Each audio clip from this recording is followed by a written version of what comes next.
on this episode of Haunted Encounters. I've heard knocks throughout the house, the shadows, the voices. Lizzie Borden house is definitely haunted. An investigation of the Lizzie Borden murder house. After being here so many years, you kind of see that there really couldn't have been anybody else. All of a sudden, I felt this in my stomach, like all the air came out of me. I couldn't breathe, and then I felt like I was going to pass out. I always thought when you're dead, that's the end of it. And then I find out, no, it's not. The Bordens are still here. They never left.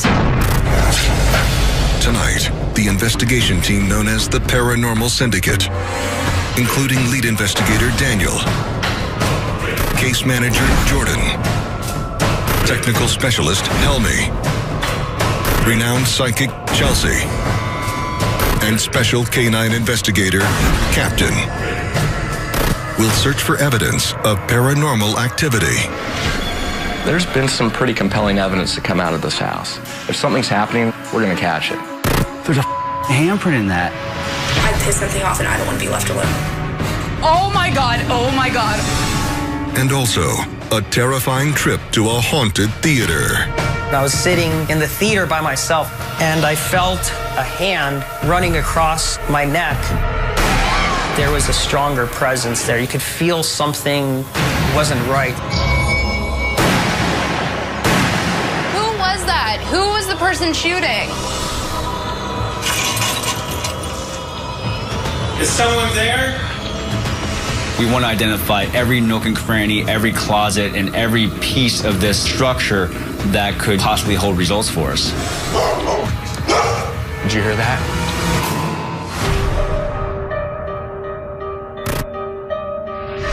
This unassuming farmhouse in Fall River, Massachusetts, is the site of one of the most notorious unsolved mysteries from the 19th century, and the location of one of the most brutal murders in history.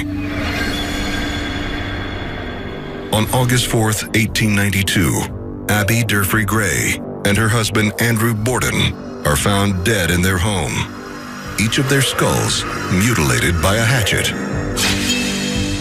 The murder weapon is never recovered.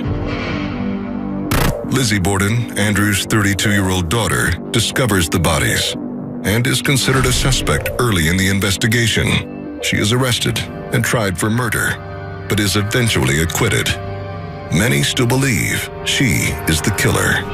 When I first started, I thought somebody else came in and did it. Until after being here so many years, you kind of see that there really couldn't have been anybody else. The exact details of the murder are still debated, but nevertheless, this lonely farmhouse is considered to be one of the most haunted places in America. It is believed the ghosts of the Borden family still haunt their former home. There are countless reports of paranormal activity in the house, but one of the most compelling pieces of evidence ever collected is a photograph taken by a young visitor.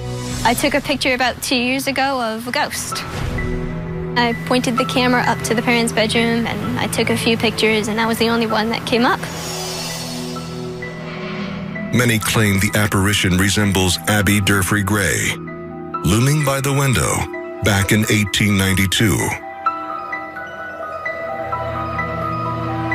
In that same room, the current caretaker of the Borden house has an experience she cannot explain.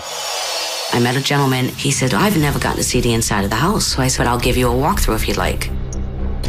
Got into the master bedroom, and I was overtaken with such a horrible, nauseous feeling. Lightheadedness, the tingles going through. Best way I can describe it was a bad case of vertigo. To the point I thought I was actually going to pass out. My legs were shaking. I tried to venture out into the side hallway to get out of the room as quick as I could, and I had to lean up against the hallway. And the whole time I was leaning, I had my shoulders up because I felt like there was something right on top of me. And the gentleman came over to see how I was doing, and he turned around, just being on the side of me, says, ooh, I'm getting nauseous and lightheaded just being on the side of you. By the time I walked away and went to the stairs heading up to the third floor, I was completely fine. But that feeling scared me. I have never felt something that intense in my life. Tonight, the Paranormal Syndicate will investigate these claims as they are granted special access to spend the night at the location of one of the nation's most gruesome murders. Looking at the Lizzie Borden house, the first thing I recognize is how it has almost stood still in time. Seeing that it's still almost in the same shape as it was way back then, I'm personally very excited for tonight. A lot of times you're going to find a lot of activity in the basement. And there's been several reports of shadow figures, things moving on their own, a lot of voices being caught in this basement. On August 4th, 1892, Andrew Borden left the house to run his daily errands, leaving Lizzie home alone with her stepmother. It is believed that Lizzie sneaks up on her stepmother, Abby, while she is making the bed in the guest bedroom.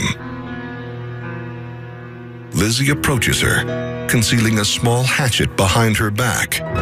Then, without warning, she strikes Abby in the face with the weapon. So you would think if somebody came in that she didn't know that was attacking her, she would put her arms up and she would have cut marks on her arms. And there wasn't, which leads me to believe that Lizzie came in and she's just defenseless, and all of a sudden Lizzie just takes out the hatchet and hits her. The autopsy report shows that Abby is struck 18 times about the face and head. She is left for dead by the bed she was making. Many believe that the ghost of Abby Durfee Gray still haunts her former bedroom. This room is where this woman was just blindsided by an enraged stepdaughter. It's crazy to be here in person and actually see this spot. There are claims that this bed is made and unmade all the time, not by anyone living. At this point, it's becoming very real to me that this is where we're going to be investigating tonight, and I'm starting to really get the creeps. Abby's murder was only the beginning of the nightmare. It's believed that after striking Abby 18 times with a hatchet, Lizzie Borden cleans herself by the sink and sets her sights on her next victim, her father. Andrew Borden returns from running his errands, oblivious to his wife's lifeless body on the second floor. He decides to lie down for a nap in the parlor room. This is Lizzie's perfect opportunity to complete the bloody double homicide. She stood there and watched him for a couple minutes, kind of creepy. She just stood there and watched him sleep, and then decided which angle, decided exactly where she was going to be. She begins hitting Mr. Borden in the face and head with her hatchet, striking him at least 11 times until his face is completely mutilated and he is left for dead. Obviously, the only person that really knows why Lizzie did what she did is Lizzie. Some people have speculated there was abuse taking place in the house. They actually did the autopsies of the bodies in this room.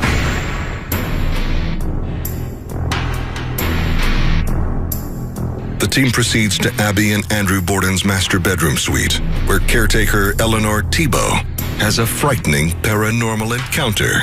These guests checked in. It was probably around 5:30. It was still light out, and I brought them up to the room, Andrew and Abby's bedroom suite, and I was explaining about the money on the desk, because sometimes people leave cigars and they leave money. I've even seen flowers there, and they asked me what that money was there for, and I said, oh, that change is there from the guests. It's bribe money, because Mr. Borden loved money.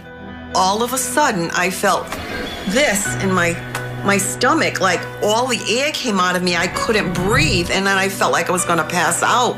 And that's when I turned and ran. I ran out of the room. I ran down the stairs. I ran outside until I could get my breath. This is Lizzie's bedroom. Of all the rooms we've seen up here, this is the most active. This is where the molestations began, and the majority of them took place, is in this room. There is a feeling of being trapped, secrecy, it's serious abuse. It took its toll, and a lot of it was in this room. Every single corner, every single room has a story, and we need to hit all of them tonight. We've got the flare gun, we've got our audio equipment, we've got the night vision. So I'm really interested to see, with all of our equipment and everything at our disposal, what we can come up with and if we can confirm that this place is haunted. If something's happening in this house, we're gonna catch it. It's a different ball game. It's like, this is real and she's in this house. I'm thinking, my God, what am I in for? 8:45 p.m. Darkness falls at the Lizzie Borden murder house, and the Paranormal Syndicate is about to begin their investigation.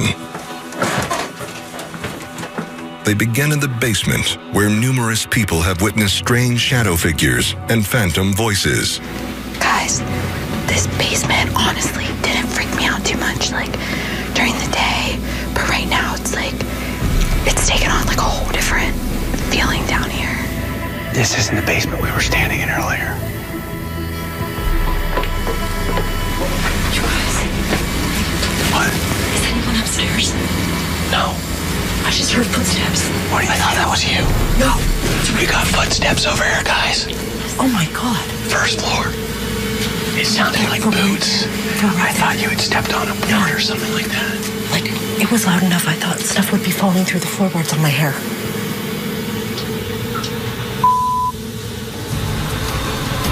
We heard some footsteps upstairs. See if we can maybe catch something up there. We're not alone right now. We just heard footsteps right above us. There is no other explanation. We're the only people in this house right now. A lot of people report seeing Lizzie Borden's actual feet up there. That's interesting. We know the reports when she got home. Did you hear that? I heard it.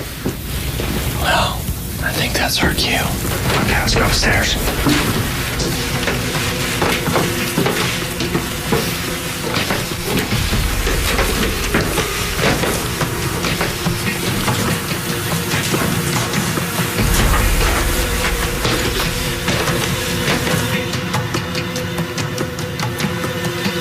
Hey guys, this bed was made during our walkthrough.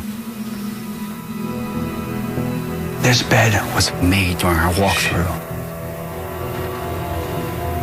Wait, what? Holy there's a handprint in that.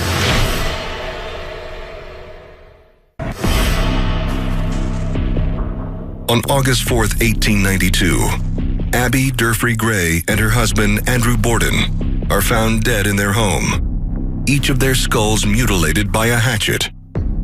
In one of the nation's most celebrated murder cases, Lizzie Borden, Andrew's 32-year-old daughter, is a suspect, but never convicted. Many believe she is the killer, and that the ghosts of the Borden family are still haunting their farmhouse. The Paranormal Syndicate has begun their investigation. Guys, this bed was made during our walkthrough.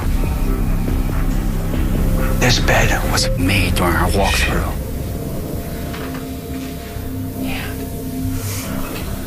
Holy there's a handprint in that. There's two right here. Wait, what? There's handprints in that. There's two handprints. You guys. We're crisscrossed. What the? Look at that. The thumb over here, the thumb over there. The hands would have been crisscrossed. And they're little. When Abby was killed, she was like changing the linens on the bed, is the thing.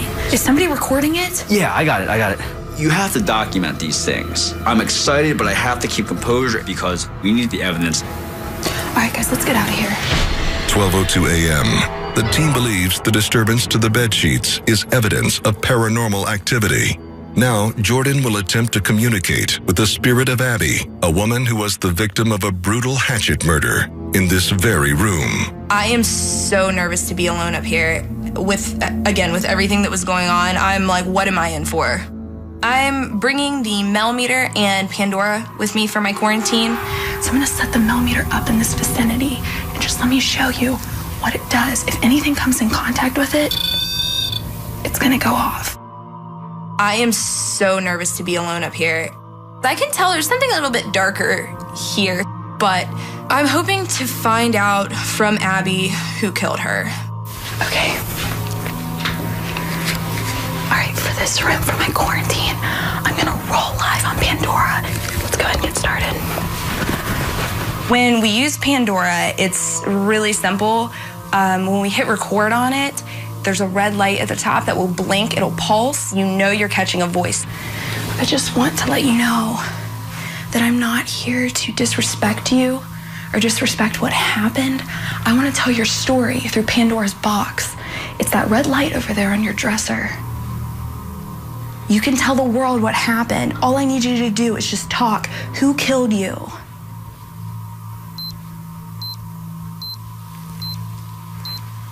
We saw that the sheets were pulled down earlier. Was that you that pulled the sheets down? Can you pull the sheets down again? Abby, please, can you pull the sheets down for me? While Jordan continues her Pandora session, the rest of the team returns to the basement where the apparition of Lizzie Borden has been frequently reported. They'll use a thermal imaging camera to try to detect any anomalous heat signatures that might be attributed to the energy of a spirit.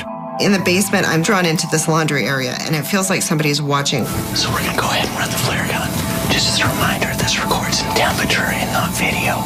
So what it's taking is the heat register of everything in the room and see if I can find any sort of anomaly, which we may not be able to pick up on the IR. I'm gonna act as a index basically in there. Let me get in there, and I'll just sit there like bait. And if we can get something touching me, good luck, brother. There is something in this room in the basement, and they say it's Lizzie Borden. This whole area is starting to feel hot, and not in a good way. Now we definitely have definition. It gives us depth. Chelsea, can you see if you can talk to the man? What was that? Did you? There it is again. You hear that? It sounds like a girl crying over here. Can you not hear that? Back upstairs, Jordan begins to play back Pandora. Tell me your story out. No one was ever convicted for yours of Andrew's murder. You can tell the world what happened. All I need you to do is just talk. Who killed you? I'm getting a response, an intelligent response that says, Lizzie Borden. I'm friggin' scared. You can tell the world what happened. All I need you to do is just talk. Who killed you? Who killed you? Abby, please, can you pull the sheets down for me?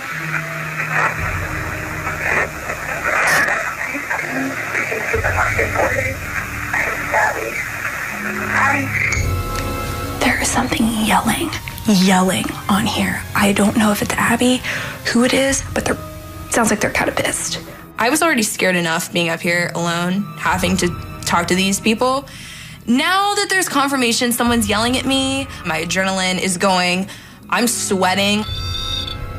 Dude, the Mel is going nuts. Oh my God.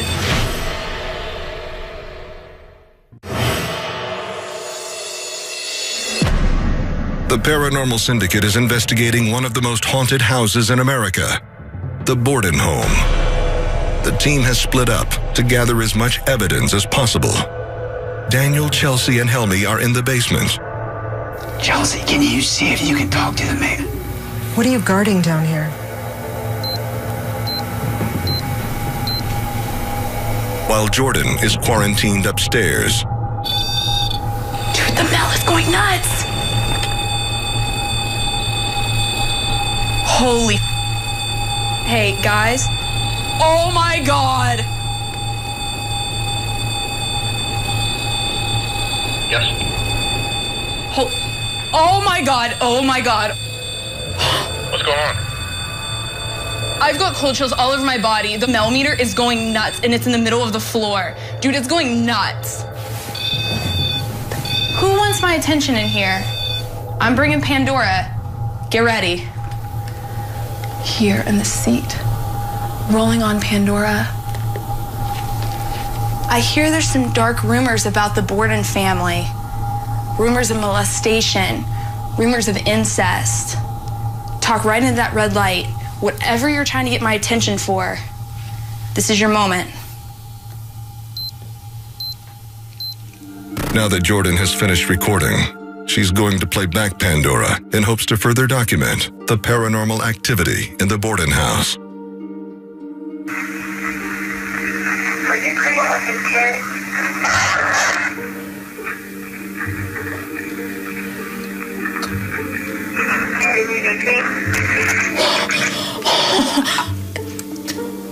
I gotta get off the second floor. This is extremely intense. I've seen all I need to see up here. I want to get the hell out of here. 3:15 a.m. After collecting compelling paranormal evidence, including a mysterious handprint and disturbance of the bedsheets in Abby's room, and the disembodied voice on Pandora. You can tell the world what happened. All you need to do is talk. Who killed you? The team begins the final stage of their investigation. Jordan and Daniel are going to attempt to engage the spirits once again by using a technique they call a ripple in time. With the activity building, we need to make the most of the time that we have. It's time for a ripple. By reenacting the gruesome murder of Andrew Borden in the same room and on the same couch where the actual murder took place, they hope to stir the ghost of Lizzie Borden and record her disembodied voice on Pandora. If Lizzie is in this house, which I believe that she is going to be pissed off that we're basically making a mockery of what she's so proud of. What are you doing, Lizzie?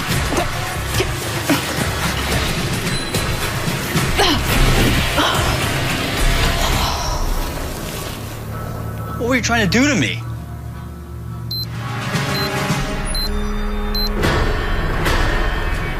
Were you going to hit me with this hatchet? I give you money, I give you this great house, you don't even have to move out. Who the hell are you to try to kill me? What were you doing upstairs? Where's Abby? What would make you want to kill your own father? What kind of sick girl are you? Anything you can pay?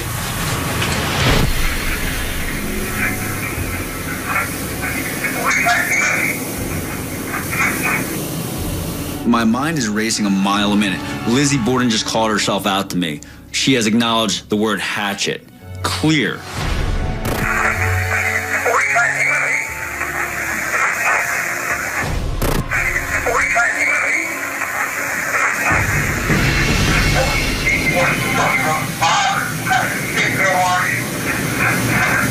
Daniel says, "Who the hell do you think you are?" And you hear, "Your daughter."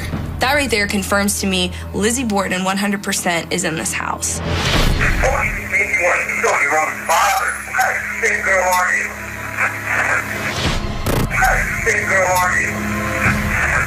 I guarantee you, anybody out there who doesn't believe in the paranormal or thinks this is fake, if they were in that house, on that couch, in that room during that ripple in time, they would be their pants. I'm drained. I'm ready to go. The Lizzie Borden house is 100% haunted. Holy there's a handprint in that. There's two right here. Wait, what? I think it's time to get out of here. I've never wanted to leave a place so bad. That house is the most active house I've ever been in. Hands down, this is the real deal. I think we've got some really good, compelling evidence.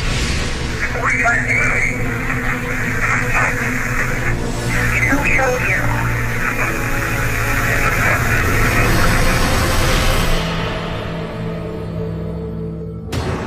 When we return, the Paranormal Syndicate will make their way to Los Angeles, California, where they will be given exclusive access into one of Hollywood's historic theaters, said by many to be haunted by the ghosts of its former owners. Did you hear that?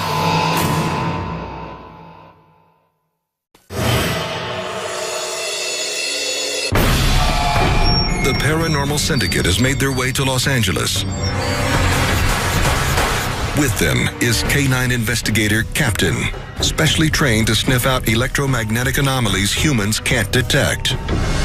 Together, they will investigate this silent movie theater, one of Hollywood's historic landmarks. Los Angeles, February 1942. a movie aficionado named John Hampton opens the doors to his lifelong passion project, the Silent Movie Theater on Fairfax Avenue. Then in May 1990, he dies in his tiny apartment directly above the theater lobby. On January 18, 1991, a personal friend of Hampton's named Lawrence Austin reopens the theater. For the next 6 years, the theater continues to run according to Hampton's original vision. January 17, 1997, a lone gunman bursts into the theater and guns down Lawrence Austin in cold blood. Since that fateful night, moviegoers have reported a pool of blood that suddenly appears, then vanishes just as quickly. And others claim that they've actually been touched by a phantom presence. My name's Eric. I'm from Los Angeles, and I do believe that the Silent Theater is haunted. I had come here for an event, and there was a point when I was actually sitting in the theater by myself, and all of a sudden the air got colder and thicker, and I felt what could be described as a hand running across my neck. It didn't feel threatening, though. It felt like something was trying to get my attention, and almost as soon as it happened, it stopped, and it seemed like the air started to get warmer again. I think it could have been the owner who actually died here, but something was trying to definitely get my attention and let me know that, hey, I'm still around. With the 2 theater owners who died on site and the numerous unexplainable events, the Haunted Encounters Paranormal Team will investigate to capture definitive proof that spirits do exist at the Silent Movie Theater. Walking into a theater, what we need to do is identify areas that we could investigate, whether it's together or in different formations. We want to identify every nook and cranny, every closet, and every piece of this structure that could, possibly hold results for us. All right, buddy, Sid. The reason we brought Captain to this place is because he can really get into some of these small spaces in a large area. He's really a good investigator for these types of locations. Showtime. It's not every day that you're standing where somebody was murdered in cold blood. And knowing the full story is a game changer. My name is Carla Hall, and I work for the Los Angeles Times. Lawrence Austin was killed on a Friday night, and I was assigned to come down here and cover the aftermath of his murder. What had happened was Friday night, the showing started as usual. Mr. Austin greeted people at the door, tore their ticket stubs. In the theater that night was a man named James Van Sickle. He was the projectionist, and he had a long, somewhat rocky relationship with Mr. Austin, both professional and personal. Mr. Van Sickle, it turns out, was the sole beneficiary of Mr. Austin's estate, which was valued at about $1 million. That night, another man would come to the theater. His name was Christian Rodriguez, but he's not here to catch the show. Instead, he's here at the request of James Van Sickle to murder Lawrence Austin.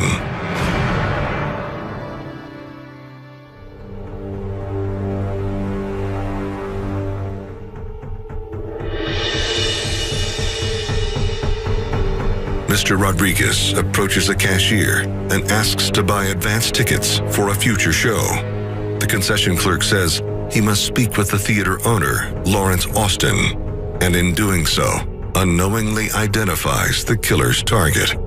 Mr. Austin informs him that there are no advance ticket sales. That's when Mr. Rodriguez reaches for his revolver, demanding all the cash in the register.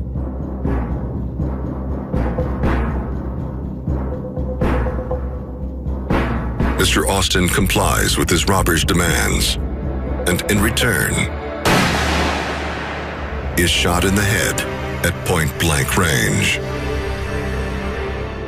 Murray Giles, the concessions worker, was actually shot twice in the chest just for witnessing his murder.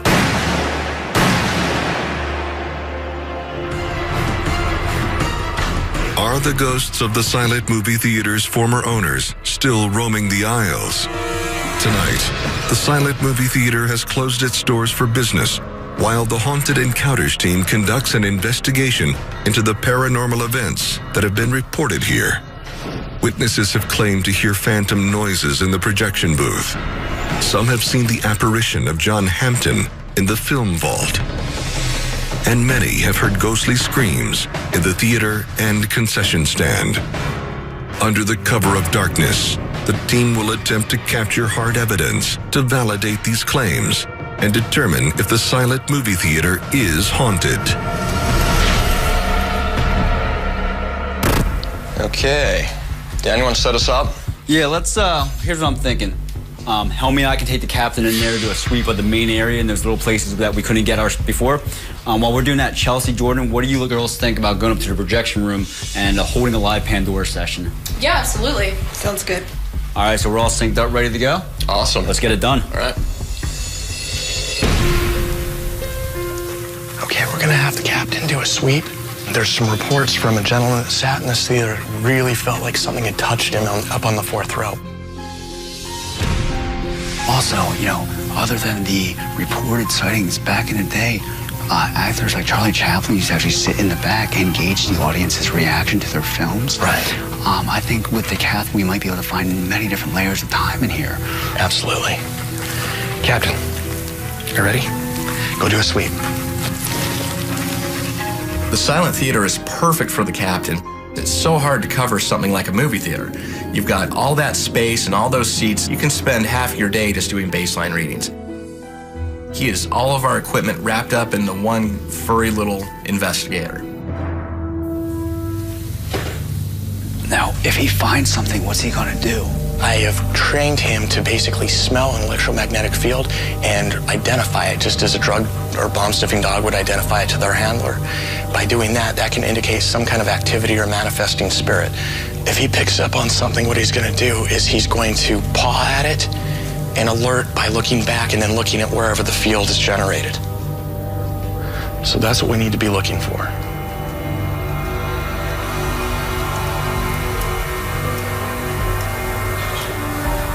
I think he might be spooked a little bit. I mean, normally he just kind of walks off. What he's doing now is he's trying to protect us. He's watching me. His body motion shows me that he's uncomfortable. So I think there might be some kind of a presence in here he's picking up on, something he's seeing. What's wrong, buddy? Hey, you okay? Okay. All right. Why don't you show me where it is, okay? I need you to show me where it is. Captain, sweep.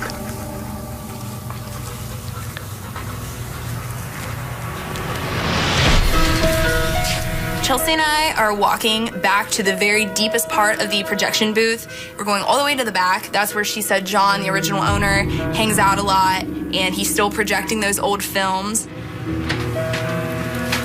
All right. You want to do the Pandora session back here in this corner? Yeah, that's where he is. Okay, well, we can see if him or anybody else wants to talk to us. So let me, I'll get Pandora here and then we can get rolling. Psychics usually can accentuate and amplify communication. So while Jordan is running the Pandora, I'm going to see if I can amplify the communication a little bit. John, are you here?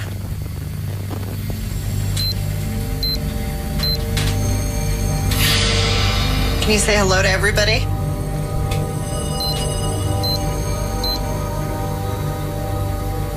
Is this theater your baby? You have anything you want to ask? No, we can go ahead and stop rolling right now. Sometimes it takes them a couple times to like learn how, to use the technology. So let's just go ahead and play this back right now.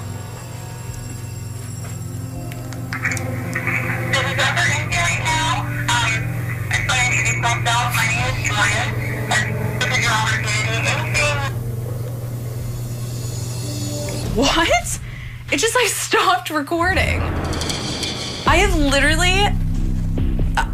I have never seen that happen before. It stopped recording, like just cut off. But the red light was still going, like it was recording something, but it just shut off. Well, it doesn't surprise me that the Pandora has shut down. Mr. Hampton himself tries to keep the integrity of the theater and keep it going the way he sees fit. He wants it silent up here, and he doesn't necessarily appreciate newer equipment and newer technology. I have never seen that happen before, ever, in any location. Do you want to try it again?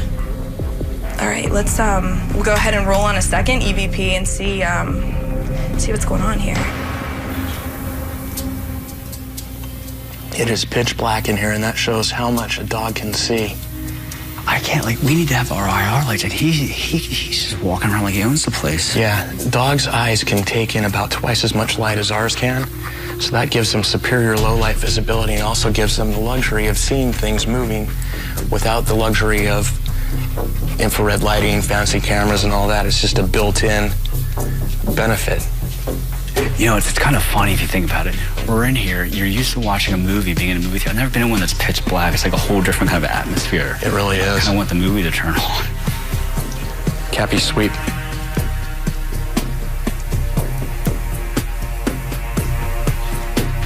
Good boy. Yeah, there's something. He keeps going back to that same area. Cappy, come on.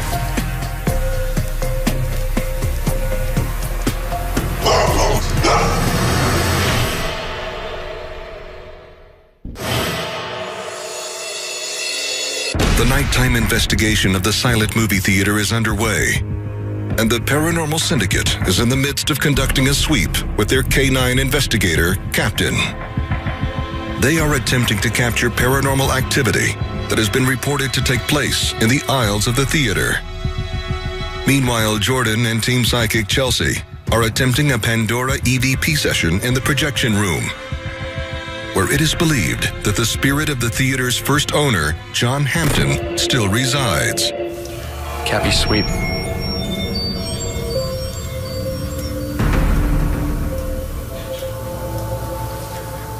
Good boy. Yeah, there's something. He keeps going back to that same area.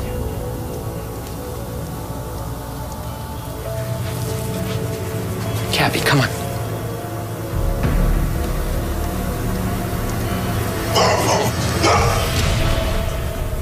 What do you see, bud? I heard a bang to my right. I did too. Show me. Why would he get aggressive like that? Is that was crazy. Right before that, I heard a bang to my left, your right. Back there. Yeah.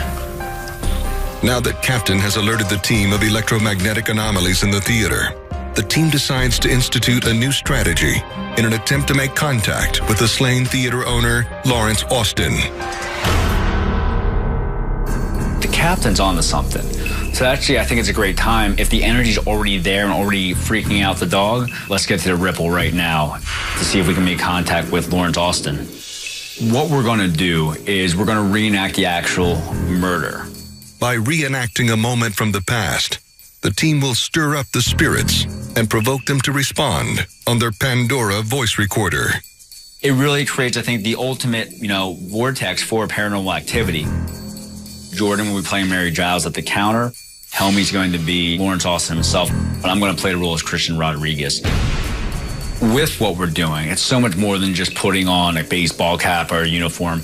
Emotionally, you have to be that person. To get that response, you have to believe it yourself, or Lawrence Austin may not really believe it enough to speak to you. Hi, what can I help you with? I'm hoping to get advance tickets for the next screening. Okay, well, I'm gonna have to have you talk to Mr. Austin about that. Right now, in this moment, I'm no different than a cold-blooded murderer who just wants to get paid. Hi, what can I help you with? Give me the money. Easy.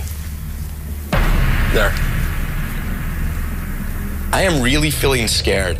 I really am putting myself in the position of knowing I'm about to get shot. My life is over. And with that, I really feel that I can make a connection with Mr. Austin, and he will want to communicate with me and reach out to me on some level to identify with what I'm doing.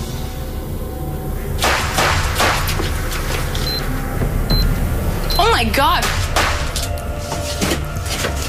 You don't even know your own lover hired me. Who was that? Who was the person shooting? Who would want to kill Lawrence?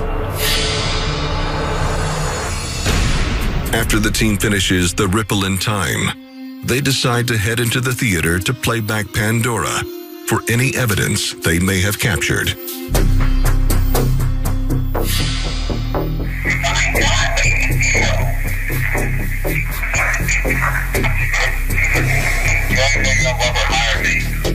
On the instant playback, I heard two distinct, very loud responses that really caught me off guard.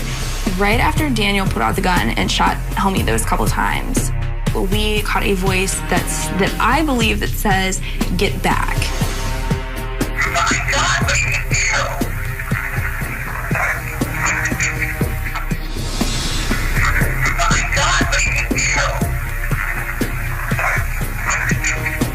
I think it's saying "get back" to warn me, because right after that, I'm the one that gets shot.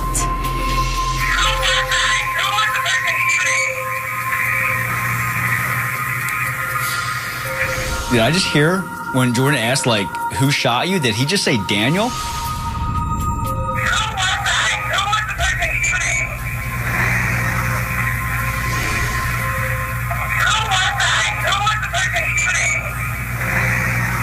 So not only was he there, but he also saw through it and knew my real name. It's a little bit disturbing. That is definitely a spirit voice. I think there's a good chance we just heard from Mr. Austin. After completing the evidence review of the silent theater, I have to say this place is definitely haunted. We got all kinds of neat stuff. Captain's reaction. We definitely caught some spirit voices saying some really cool, pertinent things.